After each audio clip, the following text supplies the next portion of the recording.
자, 이제 수공업 보도록 할게요. 자, 578페이지 민영수공업의 발달부터 한번 볼 건데 다 할 수 있을지 모르겠죠? 네. 자신이 없어졌어. 아까 나 아무도 못 가. 막 이랬는데 갈 수 있겠네. 이런 생각을 하게 됐네요. 자, 민영수공업의 발달 일단 하는 데까지 합시다. 자, 수공업의 발달. 수공업이라고 하는 건 일단 민영수공업이니까 민간에서 운영한다라는 뜻이겠죠. 자, 봅시다.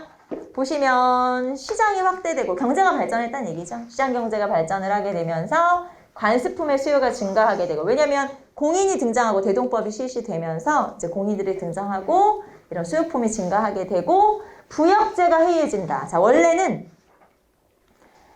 사람들을 데려다가 동원을 해서 물건을 만들도록 했어요. 그러니까 성인 남자들이 군대를 가는 것처럼 수공업자들은 그때 데려다가 물건을 만들어서 납부하도록 했었죠. 그런 걸 부역제라고 하는데 16세기가 넘어가면서 부역제가 해이해져요. 사람들한테 와서 와서 물건 만들어? 그럼 잘 안 온다는 얘기야. 왜냐면 그 시간에 개인적으로 물건을 만들어서 파는 게 훨씬 돈이 되거든.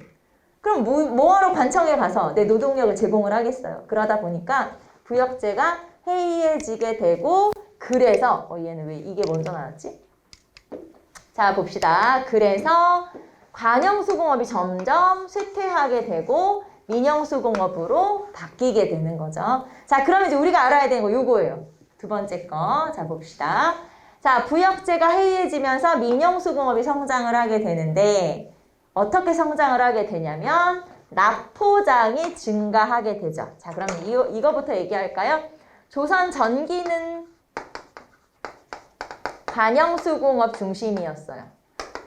자, 조선 전기랑 비교를 좀 하면서 볼게요. 조선 전기에는 관영수공업인데, 관영수공업이라고 하는 건 뭐냐면 말 그대로 관청에서 운영한다는 뜻이겠죠. 그러면 수공업을 관청에서 운영한다는 건 수공업자를 장인이라고 하죠. 이 수공업자, 공장이라고 하는데 이 수공업자의 명단을 가지고 있었고 그 명단이 공장안이었어요. 그래서 공장안이라고 하는 걸 관청에서 가지고 있으면서 수공업자를 부역의 형태로 데려다가 물건을 만들어서 납부하도록 일을 시켰었다. 그게 관영수공업. 그런데 부역제가 해이해지면서 사람들이 안 오지? 그래서 이렇게 관청에서 운영하는 게 어려워지게 되자 이거를 뭘로 바꿨냐? 그게 조선 후기의 민영수공업인 거예요. 그럼 민영수공업이라는 건 뭐냐면 이 공장안이라고 하는 요 명단 있죠. 장부. 이거를 없애버리고 그 대신 세금을 내도록 한 거예요. 그러니까 수공업자를 부역으로 데려다가 일을 시키는 게 아니고 그냥 수공업자한테는 세금만 거두면 되는 거죠. 그리고 그 시간에 수공업자는 마음대로 물건을 만들어 팔도록 하는 거죠. 자, 그래서 세금을 걷도록 했다. 자, 세금을 나라에다 내는 수공업자는 점점 늘어나고 가서 부역을 하는 사람은 거의 없는 거지. 자, 그러면 이렇게 나라에 세금을 내는 수공업자를 뭐라고 불러? 납포장이라고 그래요. 납포장. 포를 납부하는 장이 공장이 수공업자예요. 포를 납부하는 공장이 늘어났다. 수공업자가 늘어났다. 그러니까 포를 납부한다는 건 뭐겠어? 세금을 내고 그 대신 나라에 부역을 안 해도 되는 거지. 알겠죠? 세금만 내면 되는 거예요. 자, 그런 걸 납포장이라고 하고, 이제 납포장이 점점 늘어나면서 이 납포장이 이제 더 열심히 자기 물건을 만들겠죠. 팔아야 되니까 제품의 수준은 올라가게 되겠고, 자, 그러면서 점이 많아지게 된다. 점이 발달을 하게 되는데, 점이라는 게 뭐냐면 수공업자의 작업장을 말해요. 왜 여러분 물건 만드는, 우리 지금도 공예 같은 거 하시는 분들 보면 도자기 같은 거 만들고 하면 작업장 옆에 판매장이랑 같이 있지 않아요? 그런 걸 점이라고 생각하시면 돼요. 그래서 사기점, 사기를 만든다, 아니면은 철점, 철과 관련된 어떤 물건을 만든다. 그래서 이런 작업장을 점이라고 하고, 이런 수공업자들이 자기들끼리 모여서 아예 마을을 형성하기도 하거든요. 점촌 이런 걸 형성하기도 해요. 그래서 이런 점이라는 게 점점 늘어나게 된다. 그래서 여기에서는 여러분이 좀 복잡하니까 여기서는 납포장 증가 요거랑 그 다음에 점의 확대, 점의 발달, 그리고 공장안 폐지. 자, 수공업자의 명단, 장부 폐지해버리죠? 어느 왕 때? 점조이드. 요거 기억하시면 돼요. 납포장 증가, 공장안 폐지. 이렇게 두 가지 기억하시면 되겠죠. 자, 그래서 이렇게 개인이 자유롭게 물건을 만들 수 있게 됐어. 이거 무슨 수공업? 민영수공업. 그래서 민영수공업이 성장을 하게 되더라. 자, 이제 광산으로 갈게요. 광산도 똑같아요. 그래서 광산도 원래는 국가가 주도해서 운영을 하다가, 자, 국가가 주도해서 운영을 할 때는 농민들을 동원해서 부역의 형태로 일을 시켰다는 거죠. 그런데 이제 부역제가 해이해지면서 농민들이 안 와. 일을 하러 안 오는 거죠. 그냥 다 배째라 이거죠. 그러다 보니까 농민들을 동원할 수가 없게 됐어. 그래서 개인한테 맡긴 거예요. 그 대신 그 개인으로부터 나라는 뭘 거두면 돼? 세금을 거두면 되지. 그런 식으로. 그래서 세금 걷고 광산 운영을 맡겼다. 그런 제도로 실시가 돼요. 자, 봅시다. 정부가 독점을 하게 되고 철광 인근의 농민을 부역으로 동원했죠. 이런 걸 철장도회제라고 하는데 이거 따로 안 외워도 돼요. 알겠죠? 굳이 안 외워도 돼요. 그냥 사람들을 동원해서 뭐 철광, 말하자면 이제 이런 철을 캐내는, 철광석을 캐내는 그런 데로 동원을 했었구나. 자, 그런데 역시 부역제가 해이해지면서 부역 동원 거부, 안 가. 됐지? 이거죠. 그래서 결국에는 어떻게 되냐. 조선 후기에 이렇게 바뀌네. 이 제도를 우리는 설점수세제 효종. 여러분이 기억할 건 이거. 설점수세제. 자, 그럼 설점수세제. 자, 설점이 뭐냐면 점, 아까 점이 작업장이면서 뭐 이런 여러 가지 부대시설이잖아요. 자, 말하자면 부대시설을 운영할 수 있는 권한을 주고 그게 이제 설점이야.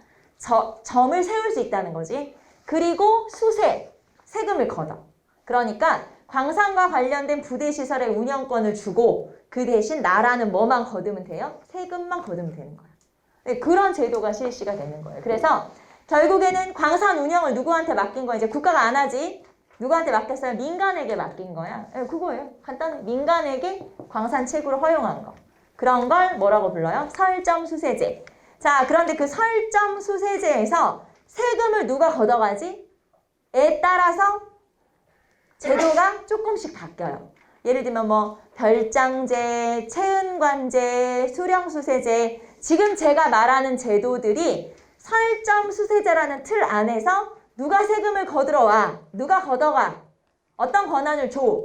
이런 거에 따라서 명칭이 조금씩 바뀌는 거예요.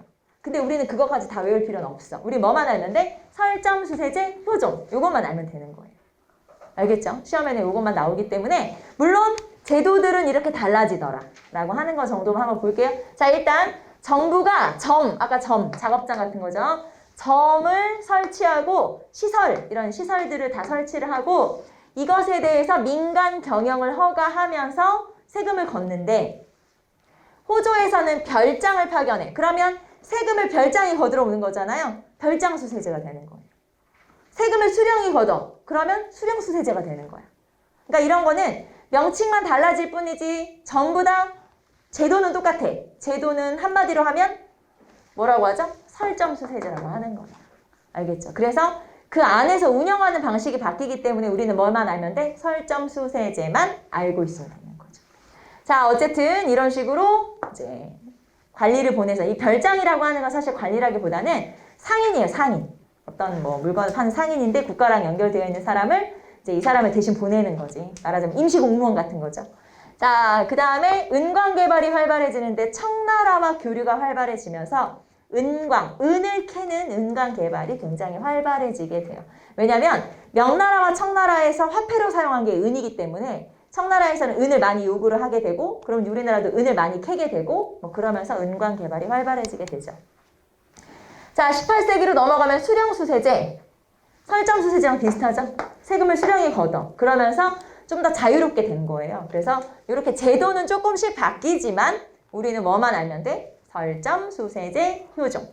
설점수세제를 처음 실시한 게 효종이기 때문에 우리는 이것만 알면 된다. 자, 그러면 설점수세제가 결국에는 부대시설의 운영권을 주고 민간에게 맡기고 세금을 걷는 건데 자, 이제 여러분이 광산업에 종사하는 사람이라고 치면 시간이 가면 갈수록 뭐가 아깝냐? 세금이 아까워져. 그러면 세금을 안 내고 몰래 할 수 있는 방법은 없나? 있지. 그게 잠체예요. 잠체는 뭐겠어? 세금을 내지 않는다. 납부하지 않는다. 쉽게 말하면 세금 떼먹기. 알겠죠? 그게 잠체. 그러니까 세금을 내지 않고 몰래 해야지? 이게 잠체예요. 그런데 그런 경우도 나타나게 되죠. 뭐 어떤 사람인들 없겠어? 뭔들 없겠어? 여러 가지 뭐 다 종류의 사람들이 있으니까. 자, 그래서 잠체성행. 자, 그럼 이제 여기서 우리가 기억할 건 설정수세제였었고요. 조선 후기에 이렇게 바뀌었다. 자, 그러면 여러분이 만약에 부자, 상인, 부자, 여러분이 설정수세제처럼 광산을 운영할 수 있는 권한을, 권리를 따왔어. 그래서 여러분이 이제 광산을 운영을 할 수 있게 됐어. 나라에 세금을 내고 광산을 여러분이 운영할 건데 문제는 우리가 광산 운영에 대해서 1도 몰라. 무지해. 그럼 광산도 좀 전문가가 있어야 되지 않아요? 그쵸? 전문 영역이니까. 그래서 우리 같이 돈은 있는데 광산 운영권은 있는데 광산에 대해서 아무것도 몰라. 그러면 이런 사람들이 광산 운영하면 안 되니까 잘 아는 사람한테 맡기면 되지 않아요? 지금으로 하면 전문 경영인한테 맡겨야지. 그게 덕대. 광산 전문가, 전문 경영인에게 맡겨. 그러면 우리는 CEO잖아, 이 사람이. 말하자면 이 사람만 고용을 하게 되면 이 사람이 알아서 쫙 해주는 거야. 왜냐면 이 사람한테는 채굴업자, 노동자, 재련업자가 다 있어. 팀이 있어. 그래서 이 사람이 알아서 다 해줘. 나는 월급만 주면 돼. 이런 식으로 광산 경영 전문가를 뭐라고 불러요? 덕대라고 불러. 자, 그래서 여기서는 지금 우리가 설정수세제, 덕대. 요렇게. 두 개. 아, 잠체. 잠체도 가끔 시험에 나오니까. 몰래 하는 거, 세금, 뭐라 그래야 돼? 세금을 안 내는 거, 떼먹는 거, 요런 거. 자, 그래서 민영광산. 별거 없죠? 요 세 가지만 여러분 기억하시면 되니까. 자, 그래서 넘어가 보도록 할게요. 덕대, 뭐 등등. 자, 이제 상품화폐 경제에서 경제 나머지 상업으로 한번 넘어가 보도록 할까요? 상품화폐 경제의 발달, 공인. 자, 공인은 뭐가 실시되면서 등장한 나라에서 고용한 어용상인? 대동법. 다 아는 거죠? 우리 오늘 다 배운 거네. 자, 대동법의 실시로 등장한 어용상인. 어용, 나라에서 고용한 그런 뜻이에요. 자, 이 사람들은 나라에서 필요한 물건을 사다가 납부하는 역할이니까 이 사람들은 나라로부터 미리 공가를 받아서 각 장시로 돌아다니면서 물건을 사서 납부하잖아요. 그러다 보니까 이 사람들이 물건을 대량으로 취급할 거고 그러면 그 사이에 돈도 좀 벌 거고 그래서 상권을 독점하거나 아니면 도고로 성장한다. 도고는 이제 여기 나오는데 도고는 독점적 도매 상인. 그래서 어떤 물건에 대해서 전국적인 유통망을 형성할 수 있을 정도의 대기업, 지금으로 하면은 대기업 말하자면 그래서 그런 사람들을 도고라고 하죠. 자, 이제 사상으로 갑시다. 사상이라는 건 사사로운 상인. 자, 그 다음에 사상의 반대말은 뭐냐? 관상, 관허상인. 그래서 여러분 책에 제가 이거를 어떻게 적어 놓았을까요? 여러분이 관상과 사상으로 나눠서 정리하면 조금 더 또 다르게 정리를 할 수가 있어서 자, 여기다가 써볼게요. 관허상인이라고 그래요. 관상. 자, 나라에서 허가받은 상인이란 뜻이겠죠. 그럼 관상인은 뭐가 있냐? 일단 조선 전기부터 있었던 상인 뭐예요? 서울에서 장사하는 상인? 시전상인 있잖아요. 자, 그러면 조선 전기에부터 있었던 서울에서 장사하는 나라에서 허가받은 상인은 시전상인. 그 다음에 지방에서 물건을 이고지고 다니면서 장시를 다니면서 그쵸? 장사하는 상인을 뭐라고 불러요? 보부상이라고 하죠. 조금 이따 또 나올 거예요. 자, 그 다음에 대동법이 실시되면서 나라로부터 허가받은 고용된 상인. 뭐였지? 공인. 이 사람들이 관상이에요. 나라에서 허가받았어. 이 사람들이. 그러면 이 사람들 말고 나머지 우리 아직 안 나왔지만 나머지는 뭐냐? 사상이라고 그래요. 사상. 자, 사상은 그러면 서울에서 장사하는 주로 서울에 상권을 두고 있는 그러니까 왜 우리가 조선 전기에는 상업이 우리 지도 같은 거 봤던 거 기억나요? 이렇게 빨간색으로 칠해져 있는 거. 여러분 책에 어디 나오냐면은 여기 지도가 나오나? 지도가 없네. 아, 여기 지도가 빠졌네. 지도를 보시면은 서울이 있어. 그런데 조선 전기에는 종로에만 체크가 돼 있다.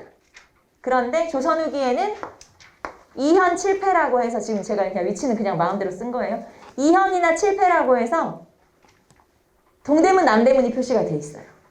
그러면 이렇게 나라로부터 허가받지 않은 상인이지만 조선 후기에 성장한 상인은 난전이라고 그래요. 난전은 서울에서 장사하는 허가 안 받은 상인이니까 지금으로 하면 뭐냐면 노점상이라고 생각하시면 돼요. 물론 100% 대치되는 건 아니지만 여러분이 그렇게 인식하시면 돼요. 그래서 난전이란 게 있고 그 다음에 지역 상인이 있어요. 지역에서 장사하는 상인들. 그래서 예를 들면 뭐 송상 여기 나올 건데 송상, 만상, 유상, 뭐 레상 이런 상인들이 있어요. 그래서 이런 상인들이 지역 상인들이고 자, 그 다음에 나머지도 다 허가받지 않은 상인이니까 예를 들면 뭐 객주, 여각 이런 거 다 나라에서 허가받지 않은 거잖아요. 객주나 여각이나 그러니까 관상 아니면 다 사상이니까 이렇게 생각하시면 돼요. 그래서 이런 사람들 쭉 보시면 되죠. 자, 그러면 우리는 사상이라는 건 사사로운 상인이니까 자, 그럼 볼게요.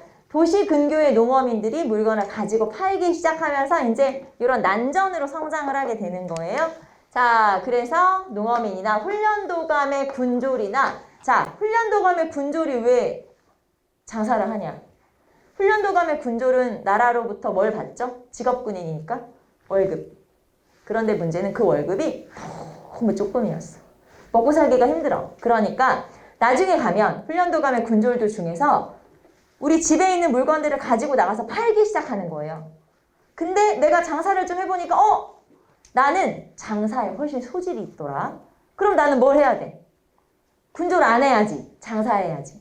그러다 보니까 장사로 들어선 사람들도 있다는 얘기예요. 그래서 여기서는 군졸들이 모두 장사했다는 뜻이 아니고 군졸 중에서 생계가 어려운 사람들이 장사를 하다 보니까 장사에 소질이 있어. 그럼 난 장사를 해야지. 장사로 들어선 사람들도 있어. 그리고 이 사람들 중에서는 중도화라고 해서 중도화는 말 그대로 중간 상인이라고 생각하시면 돼요. 그러니까 물건을 가져다가 중간에 떼다 파는 사람들 있죠. 말하자면 중간 소매상 같은 그런 상인들을 중도화라고 해서 이런 사람들이 등장을 하면서 이 사람들은 허가받지 않은 상인이고 이 사람들이 이제 난전으로 성장을 하면서 이 사람들도 사상이라고 하는 거다. 라고 하는 내용이고 자, 그리고 이현, 동대문, 칠패, 남대문, 동대문과 남대문을 말하는 거예요. 그래서 남대문과 동대문을 중심으로 서울에서는 종로는 원래 있었던 상권이고 동대문과 남대문이 상권으로 더욱더 성장을 하게 됐다. 이런 난전이 번창을 하게 됐죠. 난전. 자, 그러면서 이런 난전들을 탄압을 하던데 그게 바로 시전상인의 금난전권. 우리가 앞에서 정조 얘기하면서 시전상인의 금난전권이 폐지되었다라고 했죠. 자, 시전상인한테는 난전을 규제할 수 있는 권한을 준 거예요. 쉽게 말하면 내가 종이를 파는데 내가 이제 시전상인이에요. 내가 종이를 파는데 나랑 똑같은 물건을 파는 난전들이 서울 도성에서 막 장사를 하는 거야. 그러면은 나는 나라에서 허가받은 사람이고 그 사람들은 아니니까 내가 손해를 보면 안 되잖아요. 그래서 나는 그 난전들을 내가 규제할 수 있는 권리를 나라에서 나한테 준 거예요. 그럼 규제한다는 게 무슨 뜻이냐면 내가 직접 가거나 아니면 내 밑에 있는 애들을 풀어 말하자면 갔다 와 보내. 그래서 그 노점상들 있죠. 난전들 가서 게임판 치고 때려 부시고 물건 뺏고 그걸 할 수 있는 거야. 그래서 그런 식으로 방해를 하는 거지. 자, 그게 금난전권이었어요. 시전상인들이 갖는 특권이지.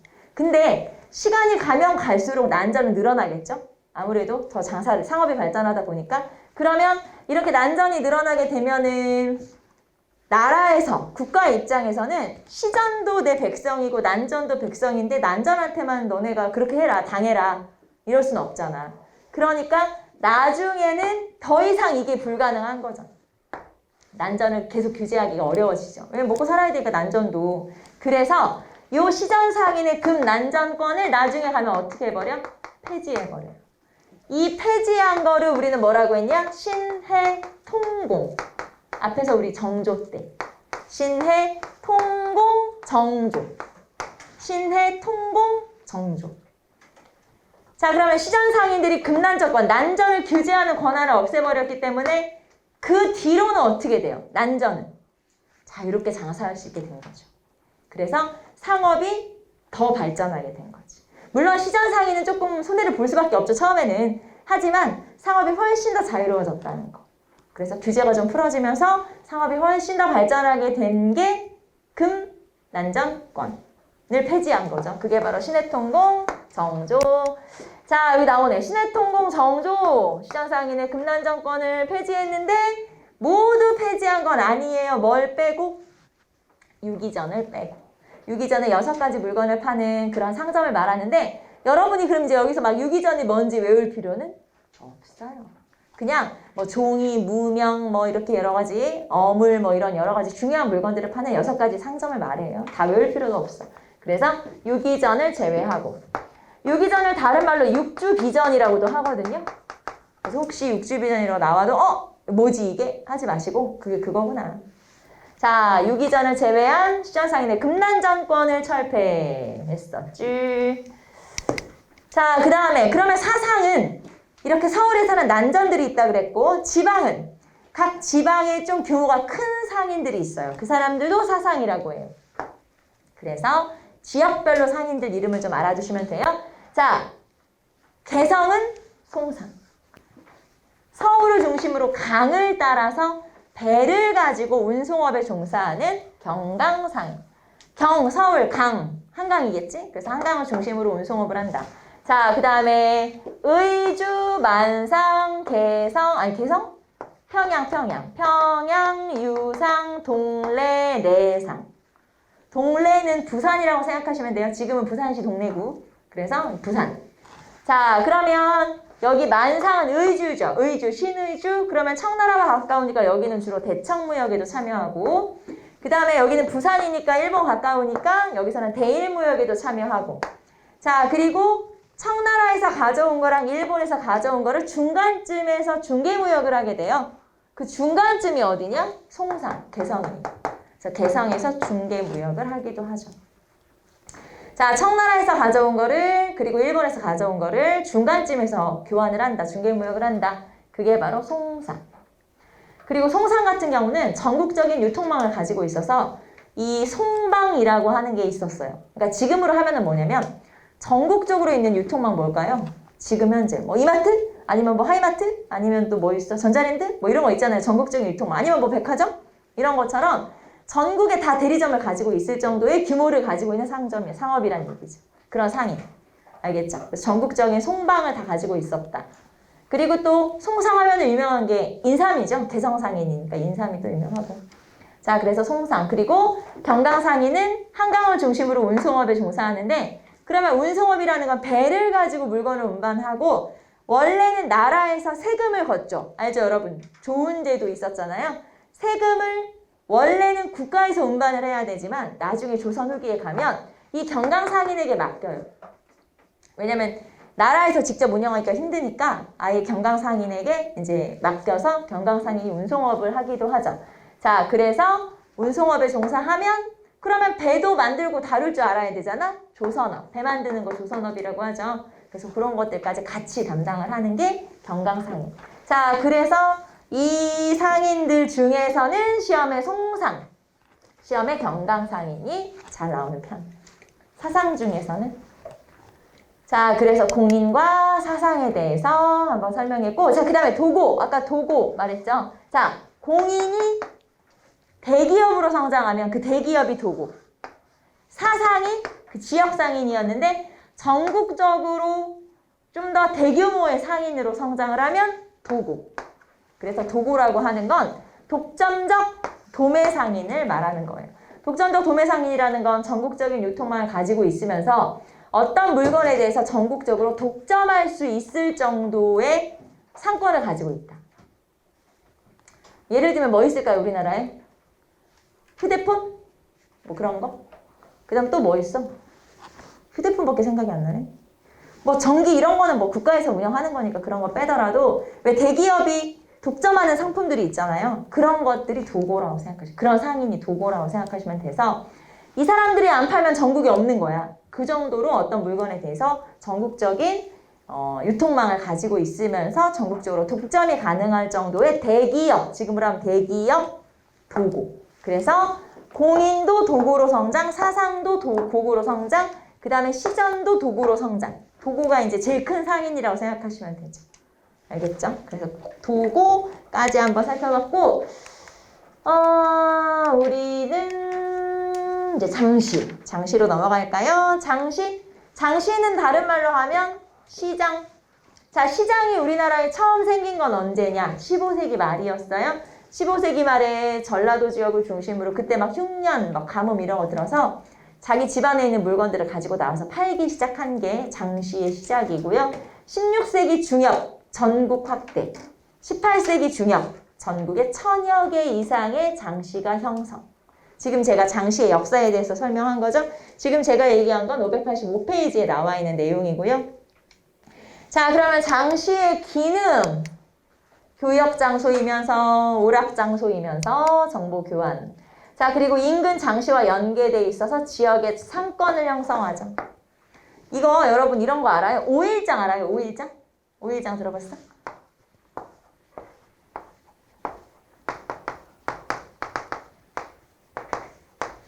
지금 제가 숫자 쓰잖아요, 숫자. 이 숫자가 이게 날짜. 장이 열리는 날짜. 그래서 나는 보부상. 나는 1일에는 A, B, C, D, E 이렇게 왔다 갔다 하는 거예요. 장사하고 그날 오후에 여기 B로 가. B 마을로 가. 그럼 난 내일 또 장사하지. 그 다음에 C로 가. 3일이니까. 이렇게 쭉 도는 거예요. 그래서 이렇게 5일마다 장이 열리기 때문에 보부상 같은 경우는 여기를 도는 거야. 그리고 이제 중간에 누가 물건을 가져다 주고, 그러니까 물건을 떼다 파는 거잖아요. 물건을 또 대주는 사람이 있고. 그래서 이런 식으로. 나는 이제 여기서 이렇게 왔다 갔다 하면서 여기가 이제 하나의 상권으로 형성이 되는데 이런 게 장시, 그리고 이렇게 가지고 다니면서 물건을 파는 사람을 뭐라고 하지? 보부상. 보부상. 자, 보부상은 나라에서 허가 받았다, 안 받았다? 받았다. 아까 관허상인이라고 했죠. 그리고 보부상이 한 명씩만 다니는 것처럼 보이지만 사실은 조직망이 연결되어 있다고 했어요. 그게 상단. 조직. 그래서 자기들끼리 조직망이 쫙 연결되어 있어요. 그게 상단. 자, 그 다음에 포구. 자, 포구는 지금의 뭐라고 하면 될까요? 항구? 항구인데 막 엄청 큰 항구 아니고, 왜 우리 지명 중에서 서울에 있는 지명 뭐 한번 생각해 보시면 마포, 노량진 이런 것처럼 포나 진으로 끝나죠. 요렇게 좀 작은 항구? 요런 거, 요런 포구라고 보시면 되고, 자, 조선시대, 조선 후기에는 이제 운송업이나 이런 게 발달하게 되면서 이런 작은 항구들까지도 상업이 발전하게 된다. 그래서 요런 항구들을 중심으로 이제 상점들이 생기게 되는 거죠. 자, 그래서 상업의 중심지로 성장을 하고 장시보다 큰데, 자, 인근 장시와 연결해서 상업이 성장을 하게 돼요. 그래서 하나의 유통권을 형성하게 되는데, 자, 그러면 여기서 알아야 될 거는, 우리가 알아야 되는 거는 이거죠. 객주여각. 여기서는 보부상, 여기서는 객주여각. 자, 객주나 여각이라고 하는 상인이고, 선상은 뭐냐면 배를 가지고 운송업을 담당하는 상인이니까 가장 대표적으로 경강상인이 있어요. 자, 그러면 경강상인이 배에다 물건을 실어와. 자, 그러면 우리 집에 창고가 있어. 그래서 내가 그 물건을 실어다가 우리 집에 보관을 해. 그럼 나는 창고업. 자, 그 다음에 내가 이웃 지역의 상인과 요 물건을 가져온 사람을 연결시켜줘요. 그럼 나는 중개업을 한 거지. 중개업. 그 다음에 그 물건을 내가 또 운반도 해줘. 달구지 끌고 가. 그래서 나는 운송업. 그 다음에 그 사람이 돈이 좀 부족하대. 그럼 내가 빌려줘. 나는 금융업. 그 다음에 우리 집이 여관이야. 그럼 그 사람 재워주죠. 숙박업. 나 다 하는 거야. 그럼 나 같은 뭐 창고업도 하고 운송업도 하고 숙박업도 하고 나 같은 상인을 뭐라고 해? 객주 여갑이라고 하는 거야. 나 같은 사람. 그래서 여기 보시면 운송, 보관, 숙박, 금융, 총사. 원래는 중개업이 본업이에요. 중개업이 본업인데 이런 여러 가지를 내가 다 하지. 그럼 나는 뭐라 그래? 나는 객주 여갑이라고 하는 거예요. 그래서 이 객주나 여갑은 꼭 포구에만 존재하는 건 아니고 큰 장시에도 객주나 여갑이 있어요. 그래서 왜 드라마 같은 거 보면 객주 이런 거 나오지 않아요? 그런 어떤 직업이나 나올 때가 있는데 그런 것들은 장시에도 존재하기도 하죠. 자, 그래서 장시, 포구, 그 다음에 대외무역. 자, 이제 무역으로 한번 가볼게요. 자, 대외무역의 형태 청부터 봅시다. 청나라하고는 17세기 중엽부터 무역이 활발한데 자, 여러분이 알아야 되는 거는 이거예요. 개시, 공무역을 개시, 사무역을 후시 이렇게 부르죠. 그래서 만약에 여러분이 문제를 풀고 있는데 개시, 후시라는 단어가 나오잖아요. 무조건 조선 후기예요. 개시 후기 나오면 조선 후기죠. 자, 개시는 공무역. 여러분 이렇게 연상하시면 돼요. 앞으로 열어놓고 하는 거, 그 다음에 뒤로 하는 거 사무역. 알겠죠? 앞으로 열어놓고 공식적으로 하는 거 공무역, 뒤로 하는 거 사무역. 물론 이거는 제가 그 뜻을 얘기한 건 아니에요. 이거는 그냥 의미가 아니라 연상을 그렇게 하면 된다라고 하는 거고요. 자, 개시는 중간개시, 회령개시. 후시는 회동관회시, 중강후시, 책문후시. 여기 보시면 중강이라고 하는 지역은 이 지역 이름이죠. 지역은 개시도 열리고 후시도 열려요. 네, 개시, 후시가 동시에 열리기도 하죠. 자, 그래서 여러분은 공무역, 사무역 요거 알아두시고 자, 그 다음에 교역품. 자, 교역품도 한번 읽어보자고 했죠. 그래서 은, 종이, 무명, 인삼 한번 읽어보시고 비단, 약재, 문방구. 청에서부터 청은 중국이니까 사오는 건 거의 비슷하지 않아요? 전에 우리 그런 얘기 했었죠. 당이든 송이든 명이든 청이든 중국에서 사오는 건 거의 비슷하다. 자, 그 다음에 일본 17세기 이후부터 일본하고 사이가 좀 괜찮아지면서 무역을 하고 외관이라는 게 부산에 설치한 일본 사람들이 왔다 갔다 하는 그런 뭐 관청, 무역과 관련된 관청이라고 생각하시면 돼요.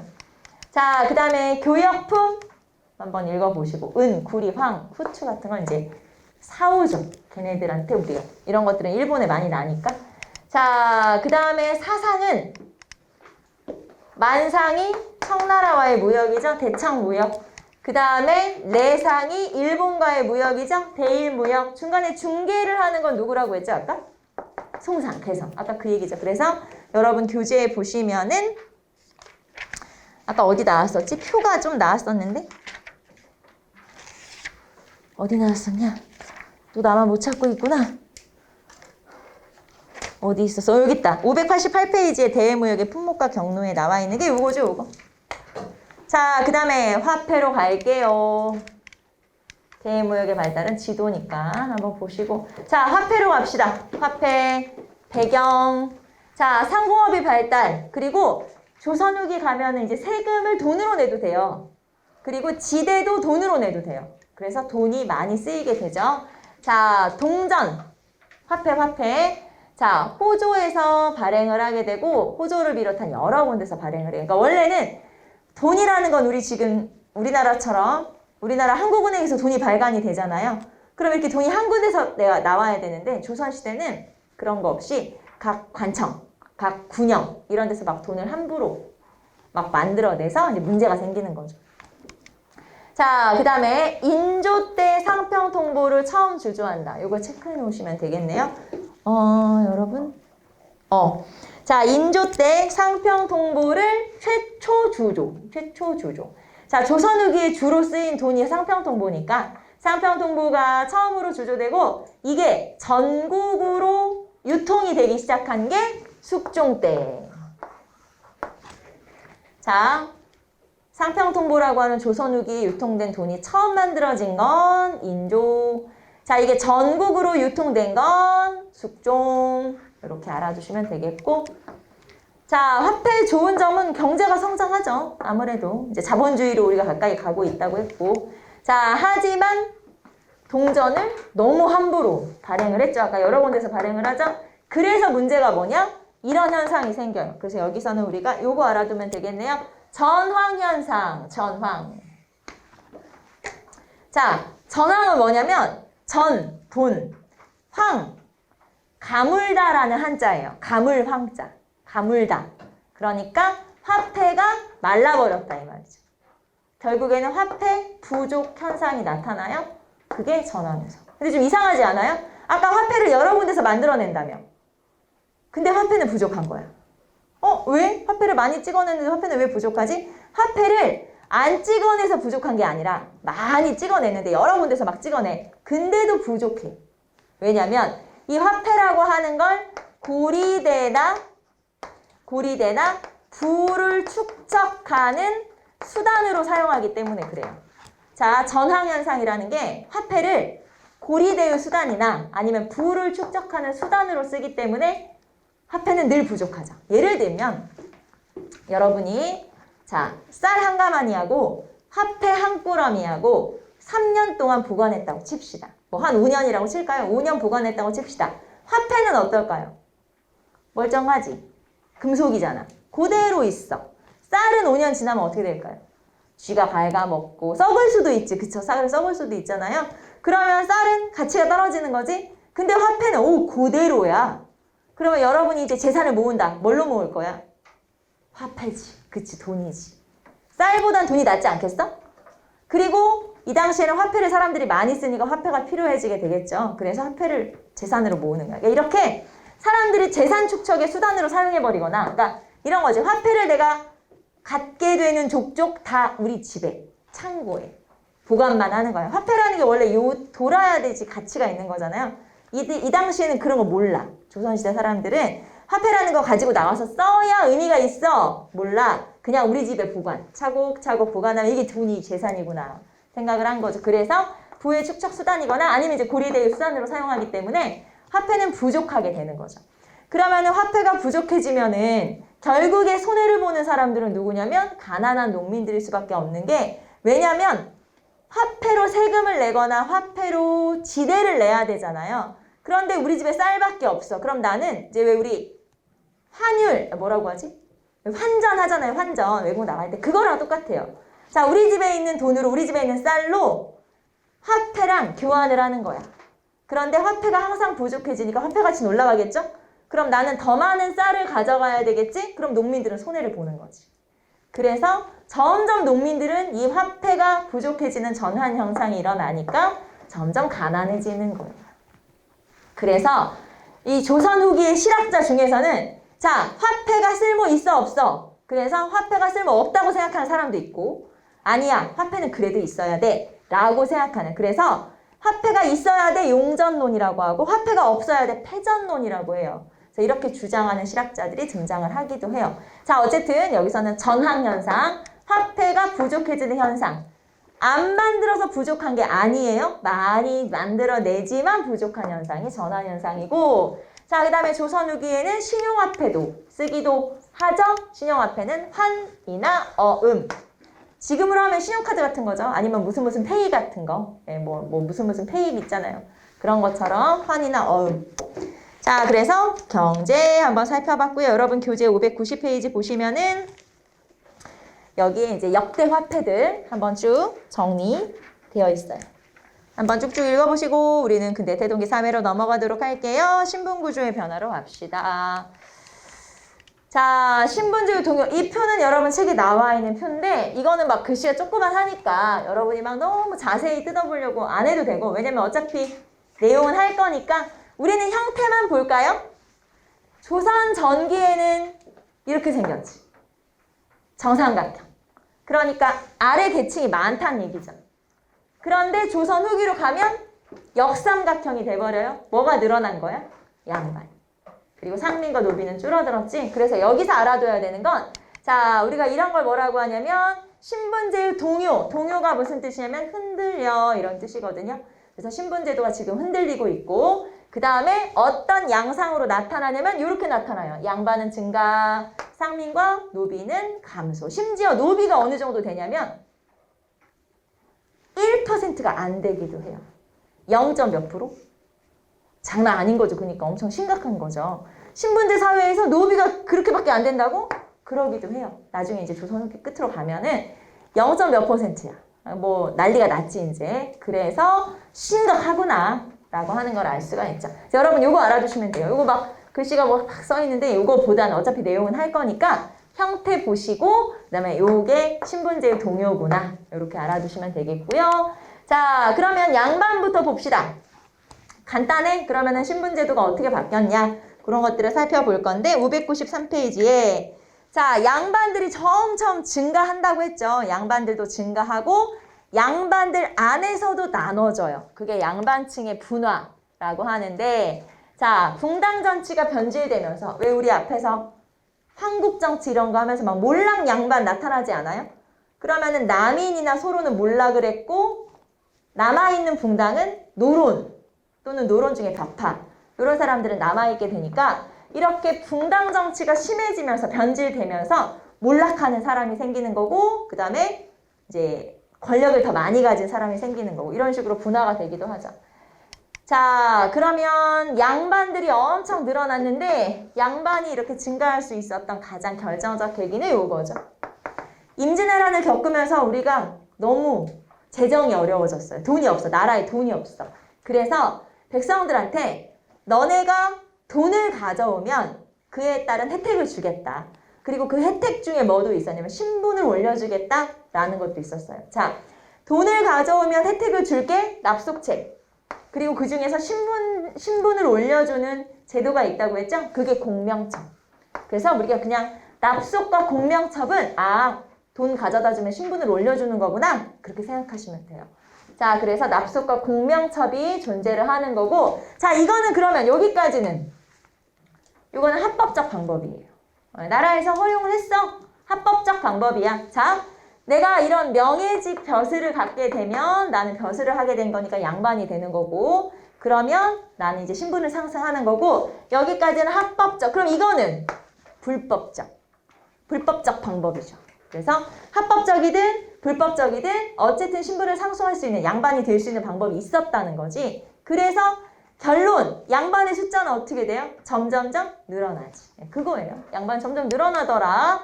자, 그럼 왜 이렇게 양반이 되려고 해? 양반이 좋으니까 당연히 좋은 거 아니에요?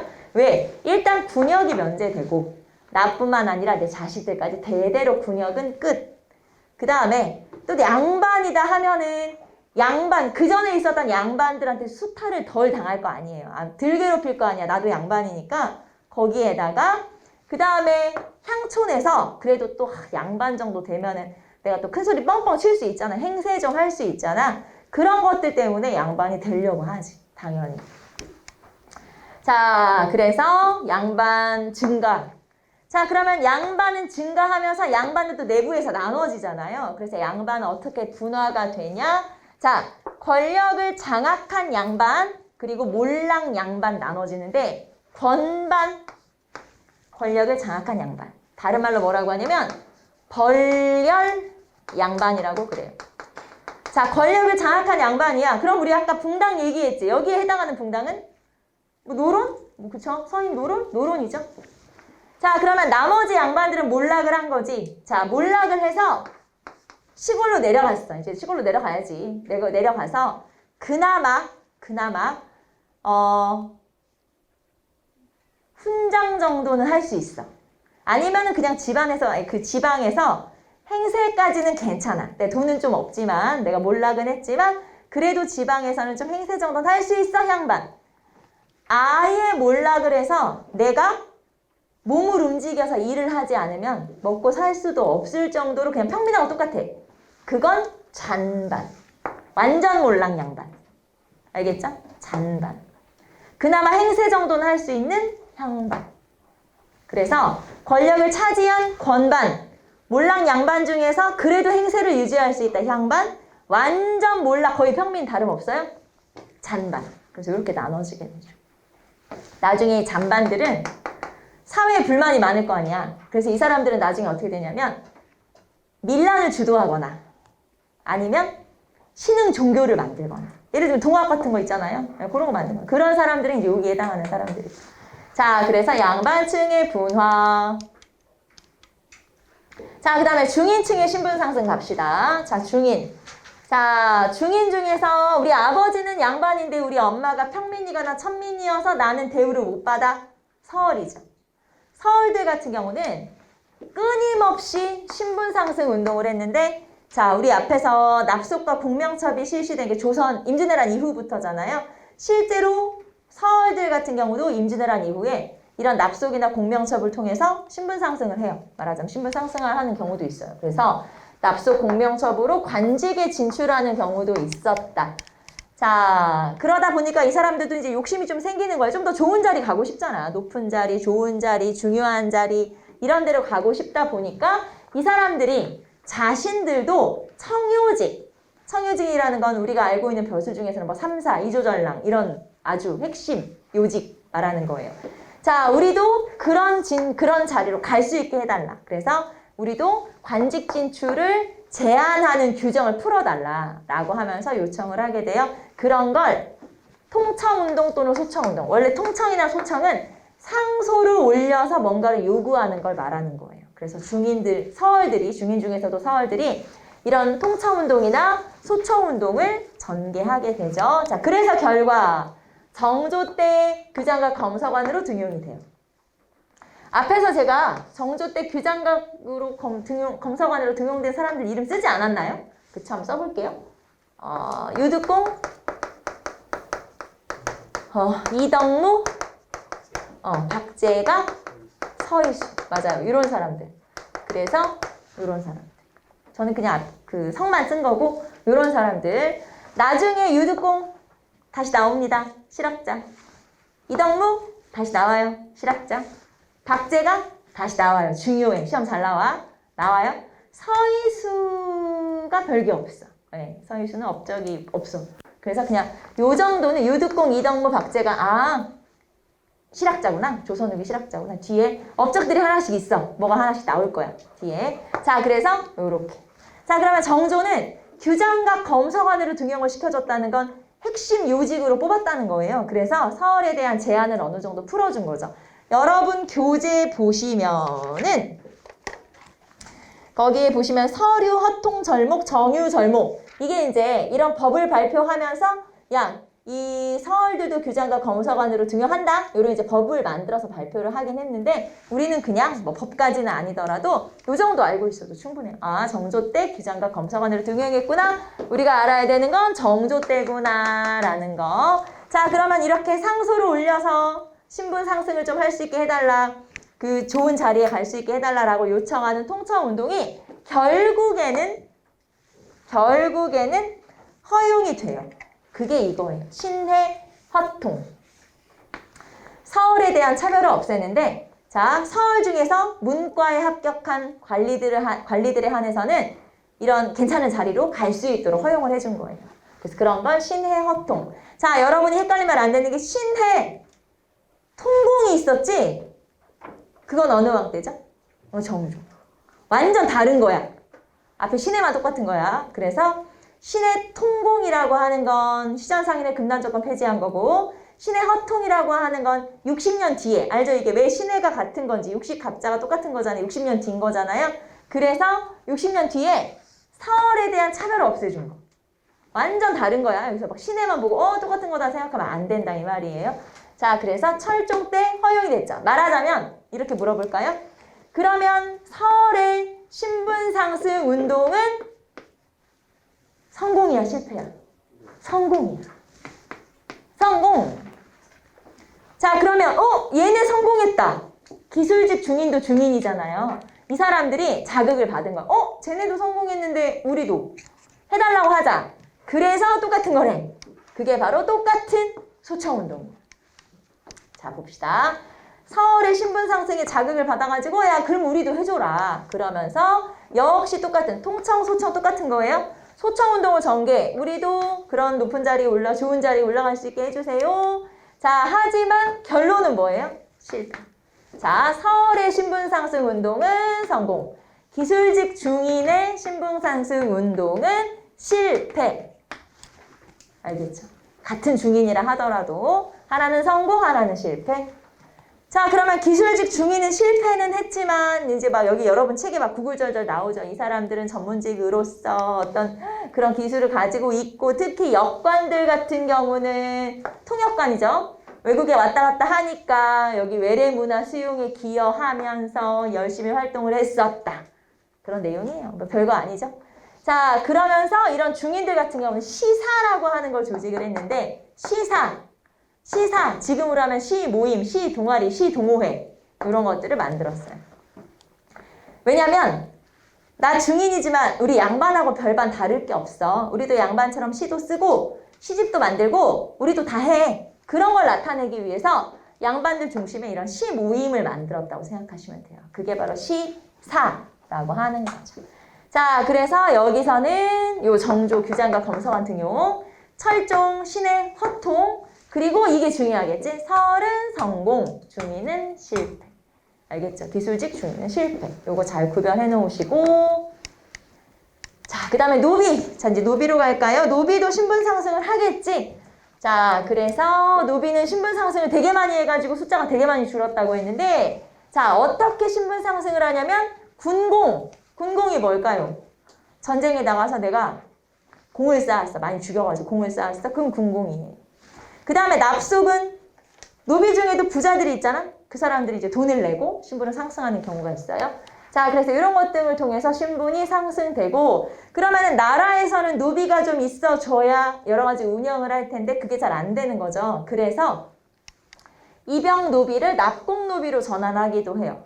이게 뭔 소리냐면 여러분 이병 노비 관청에 소속된 노비. 이 사람들한테는 쬐끔이지만 월급을 줘야 돼. 그런데 납공노비는 외거노비예요. 자, 외거노비는 밖에 따로 사는 노비죠. 외거노비는 오히려 나라에 신공을 바치잖아요. 자, 이병노비는 월급을 좀 줘야 되는 노비지만 신공을 바치는 납공노비는 뭔가를 나한테 내는 노비잖아. 나라 입장에서는 둘 중에 어떤 게 좋아? 납공노비. 그쵸? 돈 내는 노비가 좋잖아. 그래서 이병노비들을 납공노비들로 전환을 많이 시켜서 재정을 좀 확충하려고 노력을 했었다라고 하는 거예요. 이런 것들도 여러분이 막 외운다기보다는 그냥 이렇게 흘러가는구나 정리 한번 하시면 되겠고 자 그러면 노비는 신분을 상승하기 위해서 여러 가지 방법을 쓰는데 그중에 도망가는 것도 있어요. 노비가 도망가 버려. 야반 도주 말하자면 도망가 버리는 거죠.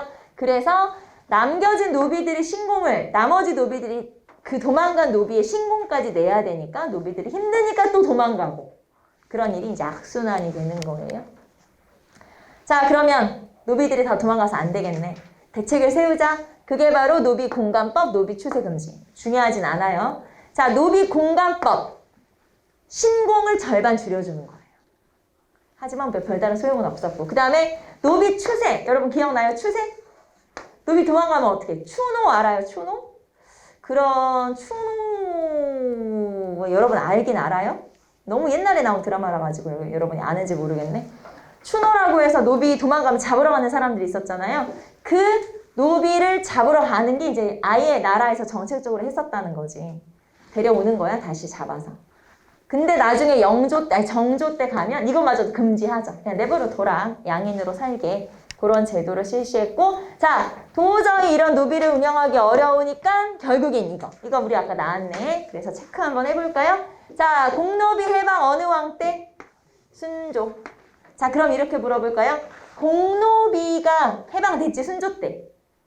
이때 모든 공노비가 해방됐을까요? 아닐까요? 아니에요. 일부 공노비가 해방돼요. 알겠죠? 자, 순조 때 공노비가 해방됐지? 모든 노비가 해방돼서 공노비가 아니고 일부가. 그리고 노비제가 폐지된 건 더욱더 아닌 거 알죠? 노비제는 나중에 폐지돼요. 그래서 어쨌든 여기서 모든 나오면 틀린 거예요. 알겠지? 모든 아니야. 자, 그 다음에 여러분 지금 교재 596페이지 왼쪽에 보시면 노비와 관련된 제도들이 정리가 돼 있어서 여러분 책엔 나오지 않았지만 제가 그냥 여기다 써놓은 거예요. 노비 세습제가 폐지돼요. 고종 때. 노비 세습제는 그때까지 1886년인데 이때까지 노비였던 사람까지만 노비고 그 사람 자식들은 노비가 아닌 거죠. 노비 세습제가 폐지됐고 그 다음에 노비제가 완전히 없어져요. 여러분 노비가 완전히 없어진 건 1차 가보개혁. 1차 가보개혁 때 노비제도가 완전히 사라지게 되죠. 이거 나중에 근현대사에 다시 나오니까 두 개는 우린 여기 공노비 해방 순조. 모든 노비 아니고 일부 공노비 알아두시면 되죠. 여기서 중요한 건 요거다 요거. 공노비 해방. 자, 그 다음에 가족제도로 넘어가도록 할게요. 특징, 가족제도. 자, 조선 후기는 남성중심, 가부장적 사회, 알죠? 그래서 남성중심 사회라는 거 기억하시면 되고, 여기 보시면 부계중심. 부계는 아빠 쪽, 아빠 쪽. 자, 부계중심 가족제도 확립. 자, 그러면 친형제도부터 볼까요? 자, 이제 친형제도는 결혼제도예요. 자, 조선 전기에 결혼하면 남자는 어디 가서 살아요? 여자 집 가서 살아요. 기억나요? 남, 귀, 여가, 혼. 자, 제가 이쪽에다 쓸게요. 이렇게. 이거 조선 전기 거를 쓰는 거예요. 지금 여러분 바뀐다는 거. 남, 귀. 잘 안 보이네, 글씨가. 남, 귀, 여가, 혼. 자, 고려에서 조선 전기까지는 남기, 여가, 혼이었어요. 남자가 결혼하면 어디로 가? 여자 집으로. 그런데 친형제도로 바뀐 거예요. 조선 후기에. 친형제도는 뭐냐면 결혼을 해. 원래 결혼식은 어디서 하는지 알아요, 여러분? 여자 집에서 하는 거예요. 여자 집으로 가서 결혼을 해. 그리고 이제 거기서 하룻밤 자겠지? 데리고 와. 그럼 이제 끝. 이 결혼해서 한번 시댁으로 온 여자는 친정에 잘 갈 수 있다, 없다? 없다. 왜 그래서 그런 거 들어봤어요? 그 여자가 한번 시집가면 뭐라 그러지? 그 말이 생각이 안 나네. 뭐라고 하지? 한번 시집가면 출가 외인. 들어봤지? 그거지. 한번 여자가 시집가. 시댁으로 가. 남편 집에서 생활해. 그러면 친정 한번 평생 올동 말동이야. 어려워. 그게 친형제도예요. 자, 그러니까 뭐에서 뭐로 바뀐 거야? 남기, 여가, 혼에서 친형제도로 바뀐 거예요. 잘 안 보일 수도 있으니까 노란색으로 써볼게요. 남기, 여가, 혼. 이거 조선 전기 친형제도로 바뀌었어요. 물론 여기서 중요한 건 친형제도가 중요하죠. 그런데 우선은 여러분이 이제 연상하고 비교를 좀 해보라고. 자, 그 다음에 장자 중심이죠. 자, 그래서 장자 상속, 장자 봉사로 바뀌어요. 자, 장자 상속은 뭐에서 바뀐 거냐면 자녀 균분 상속에서. 자녀 균분 상속. 자, 장자 봉사는 장자가 뭐예요? 큰아들이잖아. 큰아들이 제사 지내는 거죠. 큰아들이 다 상속을 하는 거예요. 장자 봉사는 그 전에 윤행이었어요. 윤행은 아들, 딸 돌아가면서. 근데 이제는 장자, 큰아들만. 그러니까 상속이라든가 제사에 있어서도 큰아들 빼고 나머지 아들의 권리도 없어지는 거예요. 왜 우리 흥부, 놀부가 재산 다 가져갔지. 그게 흥부 나쁜 놈인 줄 알았지. 조선 후기에는 나쁜 놈 아니고 원래 그런 거였어. 무슨 말인지 알겠죠? 물론 그 소설이 조선 후기 나온 건 아니에요. 근데 어쨌든 그래서 조선 후기 나왔겠지? 나왔겠네? 자, 그래서 여기 보시면 자녀 균분 상속에서 장자 상속으로, 그 다음에 윤행에서 장자 봉사로. 큰아들이 다 하는 거지. 그래서 재산 상속이나 제사에 있어서 큰아들 이외의 아들들도 권리를 잃어갔다. 맞죠? 알겠죠? 권리가 없어졌다. 그러니까 둘째 아들, 셋째 아들, 넷째 아들은 권리가 없어진 거야. 재산도 없어. 그렇게 된 거죠. 자, 그 다음에 양자제도로 가볼까요? 자, 부계중심 가족제도예요. 즉, 아들한테 물려줘야 되고 큰아들이 권한을 가져가는 거죠. 만약에 우리 집에 아들이 없어. 그럼 어떻게 해야 돼? 양자라도 드려야 하지. 그래서 양자제도가 일반화돼요. 양자제도가 일반화된다. 그러니까 양자 드리는 게 이상한 게 아니다. 그 말이에요. 자, 그 다음에 동성마을 형성. 그 다음에 문중 형성. 문중이라는 건 가문. 그래서 종중이라는 말과 똑같아요. 조선 후기에는 어느 가문에 속해 있냐가 또 중요하다. 이 말이고요. 왜냐하면 문종을 강조하니까.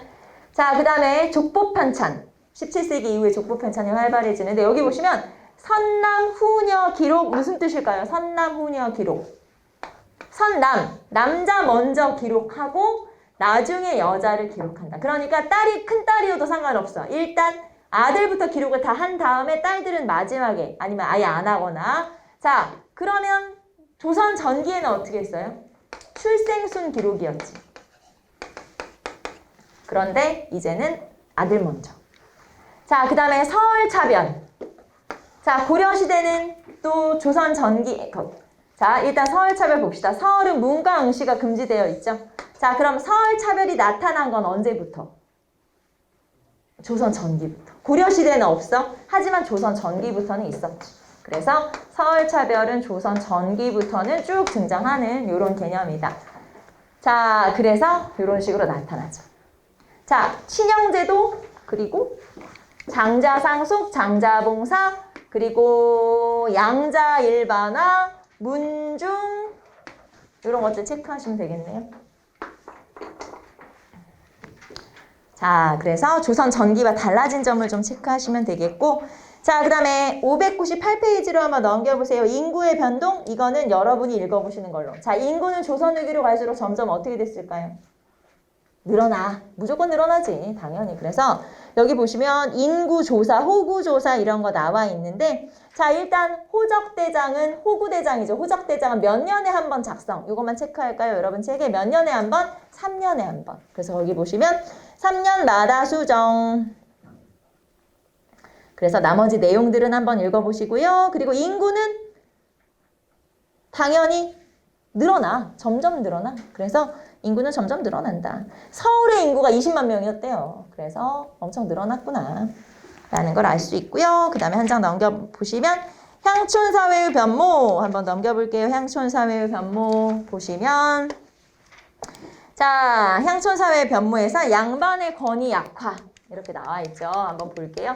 자, 양반의 숫자는 점점 늘어나고 양반이 향촌에 대한 지배력이 점점 줄어들겠죠. 말하자면 양반이 늘어났기 때문에 향촌에서 양반들에 대한 권한, 양반들의 권한이 점점 줄어들 수밖에 없겠죠. 당연히. 그래서 이런 현상이 나타나게 되고, 자, 그러면 여러분이 지방 양반이에요. 여러분이 지금 해야 되는 건 나의 지위를 강화하는 거.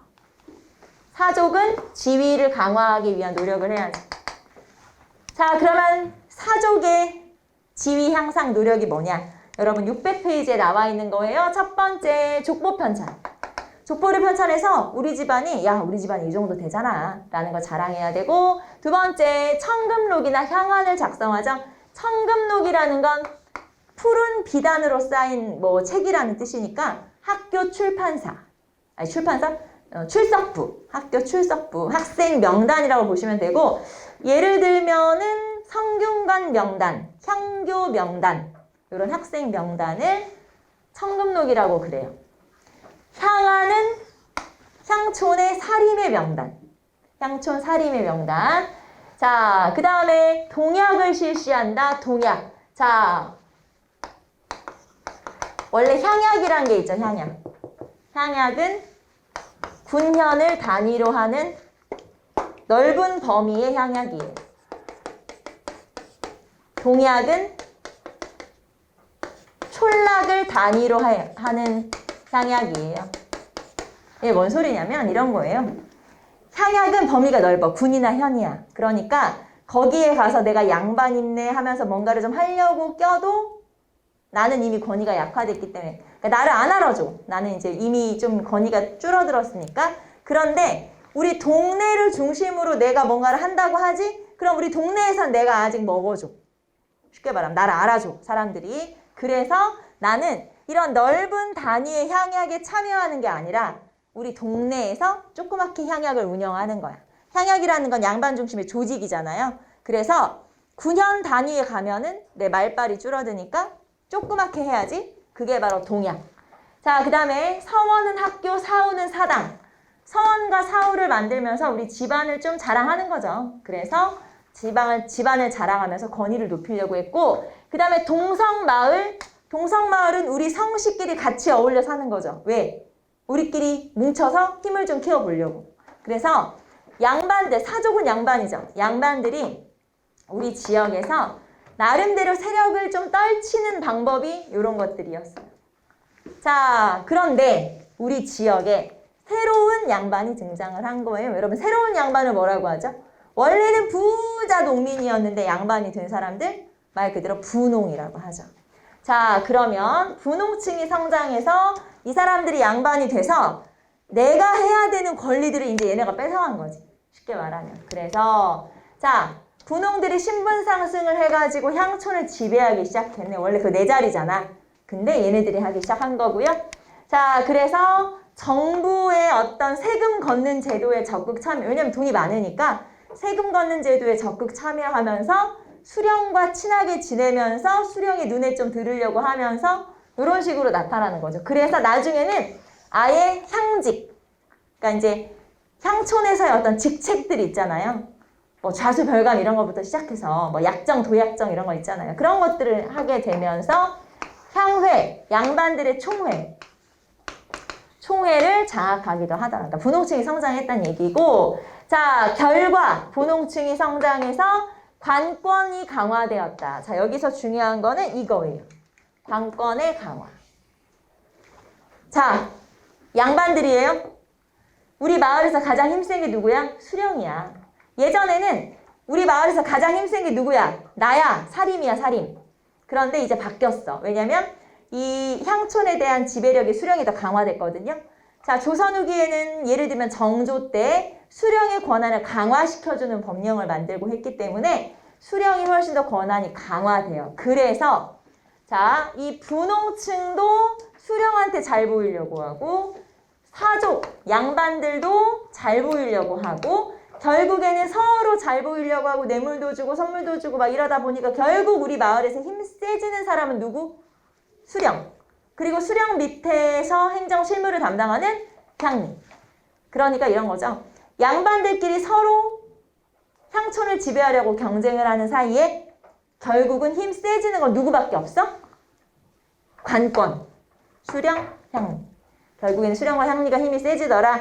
자, 그러면서 여기 보시면 향회가 원래는 양반들의 총회예요. 양반들 자신들을 위해서 회의하는 건데 나중에 가면 서로 수령한테 잘 보이려고 수령이 세금을 걷는데 자문을 하게 되면 그것에 대해서 찬성해주는 그런 기관으로 전락하게 된다. 무슨 말인지 알겠죠? 수령의 꼬붕이 된다.